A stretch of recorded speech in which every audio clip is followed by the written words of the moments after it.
Mga kakibat, sinibak na sa pwesto ang dalawang pulis na tumulong umano para makausap ang ilang kaanak na mga missing sa Bungero ang ilang pulis na sangkot sa kaso. Kinilala ang mga inalis sa pwesto na sina Police Lieutenant Nadame Malang na tagapagsalita ng Highway Patrol Group o PCG at Police Major Reynaldo Paniebe Jr. ng PNP Custodial Center. Ayon sa PNP, si Malang umano ang tumulong para palihim na maihatid at makapasok sa Camp Crame ang mga kaanak nang nawawalang sa Bungero sakay ng kanyang personal na sasakyan upang makausap ng mga na-dismiss na pulis na sangkot sa kaso.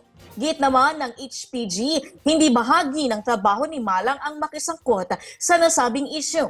Samantala inamin naman ni Paniebe na may mga bumisita sa custodial facility pero hindi niya aniya matukoy kung sino ang mga ito.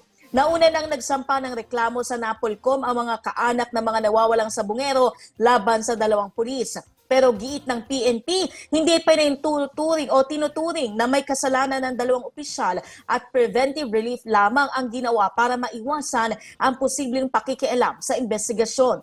Patuloy pa rin ang investigasyon para matukoy kung may nilabag na alituntunin ang mga pulis. Nagugat po ang investigasyon matapos malaman na may ilang kaanak ng ilang nawawalang sa Bungero ang naisang umatras sa kaso dahil nasuhulan umano ng kampo ni Atong Ang.